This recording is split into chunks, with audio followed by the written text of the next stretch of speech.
Hello friends, எல்லாருக்கும் வணக்கம். Welcome to Google இல்லம் சேனல். இன்றைக்கி என்ன வீடியோ பார்க்க போகிறோம் அப்படின்னா, என்னென்ன முறைகள்லாம் நம்ம பணம் சேமிக்கலாம், ஏன் நம்மளால் பணம் சேமிக்க முடியலை, சின்ன சின்னதாக எப்படியெல்லாம் பணம் சேமிக்கலாம் அப்படின்னு சொல்லிட்டு தான் இந்த வீடியோவில் பார்க்க போகிறோம். வீடியோவை கடைசி வரைக்கும் பார்த்துட்டு உங்களோட கமெண்ட்ஸை மறக்காமல் சொல்லுங்கள். நிறைய பேர் நம்ம சேனலை சப்ஸ்கிரைப் பண்ணாமல் பார்க்குறாங்க. சப்ஸ்கிரைப் பண்ணி சப்போர்ட் பண்ணுங்கள். வாங்க இப்போ வீடியோ பார்க்கலாம். முதல் விஷயமா, நம்மளால் ஏன் சேமிக்க முடியலை அப்படிங்கிற காரணங்கள்லாம் தெரிஞ்சுட்டு அதுக்கப்புறம் என்னென்ன தவறுகள்லாம் நம்ம செய்கிறோம், அதை எப்படி ரெக்டிஃபை பண்ணலாம், என்னென்ன சின்ன சின்னதாக சேமிப்புகள் பண்ணலாம் அப்படிங்கிறதையும் பார்க்கலாம். இப்போ முதல் விஷயமா, நம்மளால் சேமிக்க முடியாததுக்கு காரணம் குறைந்த வருமானமாக இருக்கும், ஆனால் செலவு நிறையா இருக்கும். இது ஒரு காரணம். நம்மளுக்கு குறைந்த வருமானமாக இருந்தாலும் சரி, நிறைய வருமானமாக இருந்தாலும் சரி, நம்மளோட சேமிப்பு போக தான் நம்மளோட செலவு இருக்கணும் அப்படின்னு சொல்லிட்டு நம்ம எல்லா வீடியோலையுமே சொல்லியிருப்போம். அதுதான் உண்மையும் கூட. என்ன காரணம்னா, சேமிப்பு மட்டும்தான் நம்மளுக்கு ஒரு பெரிய பேக்கப் சோர்ஸு. உங்ககிட்ட ஒரு 10,000 ரூபாய் வருமானம் வந்தாலுமே அந்த 10,000லேருந்து ஒரு 1000 ரூபாய் கண்டிப்பாக சேமிக்கணும் அப்படிங்கிறது ஒரு ரூல் இல்லையா? ரெண்டாவது விஷயமா, நிறைய பெண்களுக்கு என் ஹஸ்பண்ட் பணமே கொடுக்குறதில்ல, என்கிட்ட பணம் இருந்தால் தானே சேமிக்க முடியும் அப்படின்னும் சொல்கிறாங்க. இந்த மாதிரி உள்ளவங்க என்னென்ன சின்ன சின்னதாக நம்ம கிச்சனில் பண்ணுற விஷயங்கள்னால நம்மளாலையும் சேமிக்க முடியும், அது என்னென்ன அப்படிங்கிறதையும் சொல்கிறேன். மூணாவது விஷயமா, வர்ற வருமானம் நம்மளோட செலவுக்கே சரியாக இருக்குது, எங்கேருந்து இதில் சேமிக்கிறது, பிள்ளைங்களுக்கு ஸ்கூல் ஃபீஸ் கட்டுறது, வீடு வாடகை, மளிகை பொருள், இந்த மாதிரி எல்லாத்துக்குமே கரெக்டாக இருக்குது அப்படின்னு சொல்கிறாங்க. இதில் எல்லாம் எப்படியெல்லாம் சேமிக்கலாம் அப்படிங்கிறதும் சொல்கிறேன். நாலாவது விஷயம், சேமிக்கணும் அப்படிங்கிற எண்ணம் இருக்குது, ஆனால் சேமிக்கவே முடியலை அப்படின்னு சொல்கிறவங்க முதல்ல உங்களோட மைண்ட் செட்டை மாற்றுங்க. கண்டிப்பாக முடியும் அப்படின்னு ஒரு விஷயத்த பண்ணுங்கள். அது எவ்வளோ பெரிய விஷயமா இருந்தாலும் சரி, நம்மளால் முடியும் அப்படின்னு ஒரு விஷயத்த நம்ம பண்ணணும், ஒரு விஷயத்த ஸ்டார்ட் பண்ணிட்டோம் அப்படின்னா கண்டிப்பாக முடியும். முடியாதது அப்படிங்கிறது இந்த உலகத்தில் எதுவுமே கிடையாது. ட்ரை தான். வெற்றியோ தோல்வியோ ட்ரை பண்ணி பாருங்கள். அது சின்ன விஷயமா இருந்தாலும் சரி, பெரிய விஷயமா இருந்தாலும் சரி.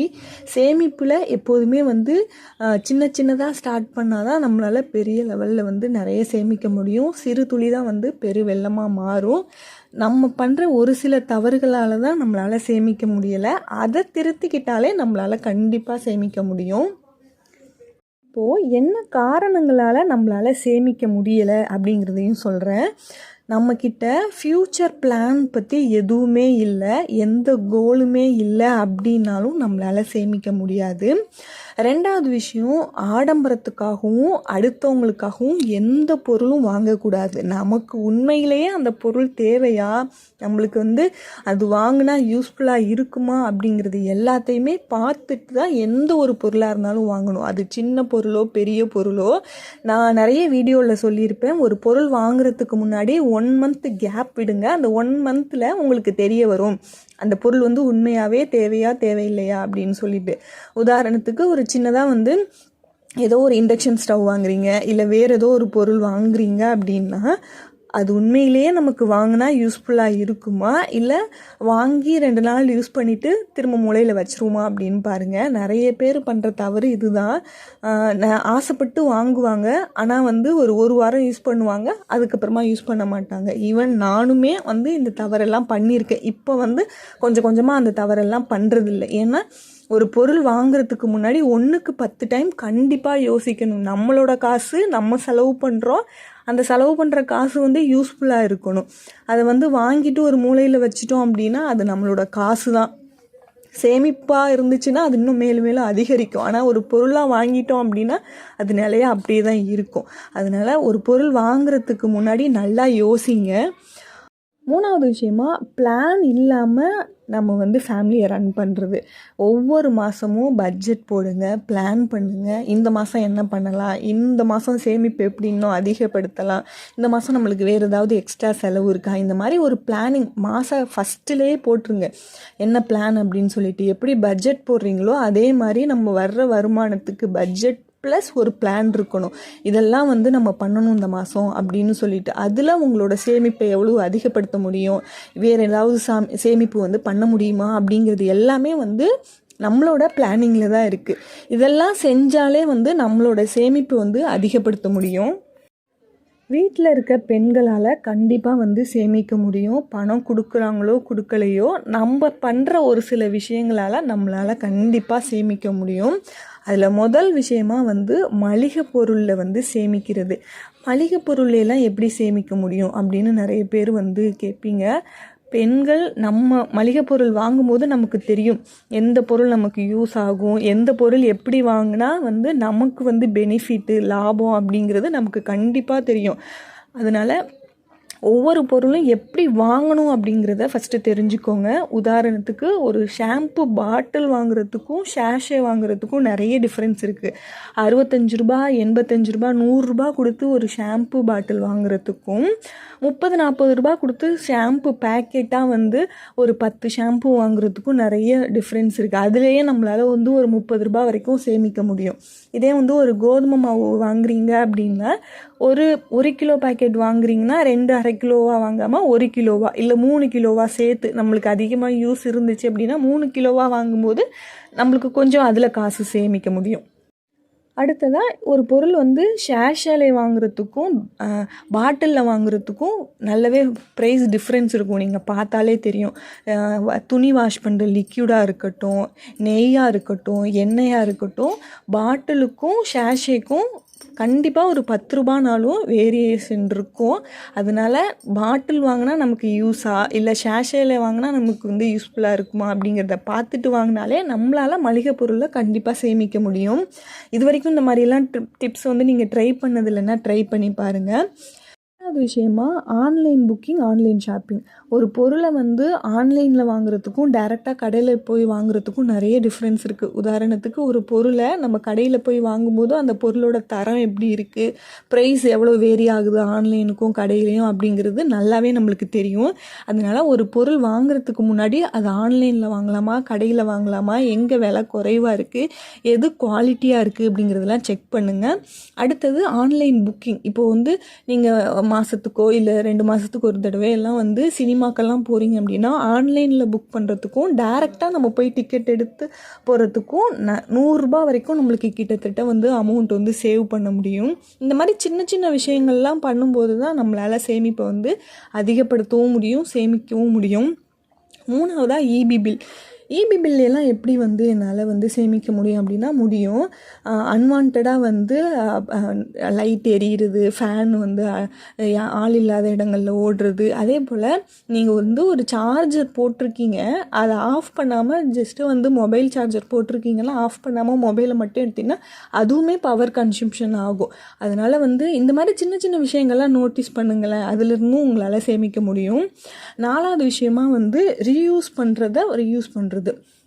இப்போ ஒரு சில பொருளெல்லாம் திரும்ப நம்ம யூஸ் பண்ண முடியும் அப்படின்னு நமக்கே தெரியும் இல்லையா, அந்த மாதிரி பொருளெல்லாம் ரீயூஸ் பண்ணுறது.